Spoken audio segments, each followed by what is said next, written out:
Hi, నేను doctor Nagarjuna Gottipati, interventional cardiologist, Shreshtha hospitals, Guntur. మీకు రెగ్యులర్‌గా వచ్చే డౌట్స్ మన పేషెంట్స్‌కి, నేను బీపీ టాబ్లెట్ స్టార్ట్ చేస్తానండి. బట్ స్టార్ట్ చేస్తే జీవితాంతం వాడాలా? నేనసల ఎందుకు స్టార్ట్ చేయాలి? అనేది ఎక్కువ అడుగుతా ఉంటారు పేషెంట్స్. సో, మీకు బీపీ అంటే 140/90 కంటే ఎక్కువుంటే బీపీ మనకి దానివల్ల వచ్చే అవయవాల ఇబ్బంది మనకి గ్రాడ్యుయల్‌గా వస్తుంది. బీపీని అందుకే సైలెంట్ కిల్లర్ అంటారు. ఏంటి, ఏ ఇబ్బంది తెలియకుండా క్రమక్రమంగా బాడీలో ఉండే అవయవాలన్నిటిని డ్యామేజ్ చేస్తుంది.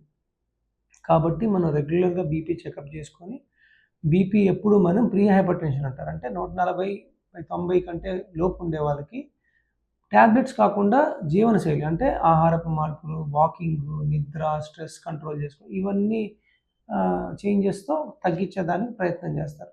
అవి చేసినా కూడా కంట్రోల్ కాని వాళ్ళకి బీపీ టాబ్లెట్ పెడతారు. ఎందుకు పెడతారు అంటే ఫర్దర్‌గా ఫ్యూచర్‌లో సైడ్ ఎఫెక్ట్స్ రాకుండా. బీపీ మందుల వల్ల మనకి కిడ్నీలు దెబ్బతింటాయా? అది కేవలం అపోహే అండి. బీపీ టాబ్లెట్స్ అనేది మన కిడ్నీస్ ప్రొటెక్ట్ చేస్తాయి. కొన్ని రకాల బీపీ టాబ్లెట్స్ వల్ల కిడ్నీ మీద ఎఫెక్ట్ ఉంటుంది. అందుకే మీ డాక్టర్ గారు 6 నెలలకొకసారో, లేకపోతే సంవత్సరానికి ఒకసారో కిడ్నీ టెస్ట్ చేయిస్తా ఉంటారు. ఒకవేళ దానివల్ల ఏమైనా ఇబ్బంది ఉంటే ఆ టాబ్లెట్ మార్చి ఇంకో టాబ్లెట్ పెట్టాలని.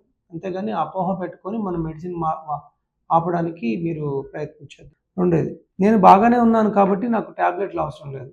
మనం బాగున్నామా లేదా అనేది మన ఇంటర్నల్ బాడీ మనకెప్పుడు సిగ్నల్స్ బయటకు అందిస్తుందంటే, మనకు బాగా జబ్బు ముదిరినప్పుడు, అప్పుడు గానీ మనకు తెలీదు. యూజువల్‌గా మైన్యూట్‌గా ఉండే ప్రాబ్లమ్స్ మనకి బాడీ చెప్పినా మనకు అర్థం కాదు చాలా వరకు. సో, మనకి అంటే రెగ్యులర్ రోజువారీ పనులు చేస్తున్నప్పుడు ఏదో కొంచెం ఆయాసం వచ్చిందనుకోండి, మనం పక్కన పెట్టేస్తాం. ఇదేదో నార్మలే, ఈరోజు ఫుడ్ తిన్నాననో, తినలేదనో, లేకపోతే అలిసిపోయాననో దాన్ని వేరే దానికి ఆపాదిచ్చేస్తాం. అలా కాకుండా మనం కొంచెం గమనిస్తే మన బాడీ ఖచ్చితంగా సిగ్నల్స్ ఇస్తుంది. పర్టిక్యులర్‌గా హైపర్ టెన్షన్ అంటే బీపీ వల్ల ఏంటంటే సైలెంట్ కిల్లర్ అంటాం కాబట్టి, ఎక్కువగా మరీ తీవ్రమైతే తప్ప అది అంత మనకు సింప్టమ్స్ రావు. ఫర్ ఎగ్జాంపుల్, నిన్నే ఒక పేషెంట్ 36 ఇయర్స్ బాగా తెలిసిన పేషెంట్ రెగ్యులర్ కలుస్తా ఉంటారు. నిన్నేదో తలనొప్పి వచ్చిందండి, కళ్ళు తిరుగుతున్నాయి అని చెప్పి చూస్తే బీపీ 240 ఉంది. సో, మళ్ళీ అన్ని టెస్టులు చేస్తే ఈసీజీ, ఎకోలో బాగా గుండె కండరం పెరిగిపోయి అట్లా ఇబ్బందిగా ఉంది. సో, అతనికేంటంటే ఒక 2 డేస్‌లో గ్రాడ్యుయల్‌గా మనం ఇంజెక్షన్స్, టాబ్లెట్స్ ద్వారా బీపీ తగ్గించి ఇప్పుడు క్రమక్రమంగా నార్మల్ లైఫ్ స్టైల్‌కి తీసుకొచ్చాం. సో, అతను కూడా చెప్పేది, నాకు 36 ఏళ్ళే అండి. నేను అందుకే ఏ టెస్ట్ చేయించుకోలేదు. నాకు సడెన్‌గా ఇట్లా వచ్చేసిందని. సడెన్‌గా ఎప్పుడు రాదు. మనకి ఎప్పుడు గ్రాడ్యుయల్‌గానే ఉంటుంది. మనం తెలుసుకోవడం లేట్ చేస్తాం. కాబట్టి ముందే అది తెలుసుకుంటే ఇట్లాగా లక్కీగా అవయవాలు ఎక్కువ ఇన్వాల్వ్ అవ్వలేదు. సేఫ్‌గా ఇంటికెళ్ళగలిగాం. అట్లాంటి మనం డిలే చేయడం గానీ, మనకి చిన్న ఏజ్ ఉంది అయినా ఇబ్బందేం రాదని అసలు ఎప్పుడు చెక్ చేయించుకోకపోవడం గానీ చేసుకోవాలి. నేనొకసారి బీపీ టాబ్లెట్ మొదలుపెడితే ఇంకా జీవితాంతం దానికి అడిక్ట్ అవుతానా? అడిక్షన్ అనేది ఏమి ఉండదండి బీపీ టాబ్లెట్. ఒకసారి వాడి, ఒకవేళ మీకు బీపీ బాగా కంట్రోల్ ఉండి, మీ లైఫ్ స్టైల్ చేంజెస్ చేసుకొని, ఉప్పు, కారాలు తగ్గించి, వాకింగ్ చేసుకొని, జీవనశైలిలో మార్పులు చేసుకుంటే టాబ్లెట్ గ్రాడ్యుయల్‌గా డాక్టర్ గారు తగ్గించేసి అవసరమైతే ఆపేస్తారు కూడా. నాకు నేచురల్ పద్ధతిలో బీపీ తగ్గించడానికి ఏమైనా ఉంటుందా? డెఫినెట్‌గా నేచురల్ ఫస్ట్ మనం ట్రై చేస్తాం. అంటే మనకి వెజిటబుల్స్ అంటే కూరగాయలు, ఫ్రూట్స్ అయన్నీ ట్రై చేయమంటాం. నట్స్ తీసుకోమని చెప్తాం. నిద్రపోమని చెప్తాం. వాకింగ్ చేయమని చెప్తాం. హెల్తీయర్ లైఫ్ స్టైల్ చేయమని చెప్తాం. ఇవన్నీ చేసిన తర్వాత కూడా బీపీ ఎక్కువుంటే అప్పుడే టాబ్లెట్ పెడతాం.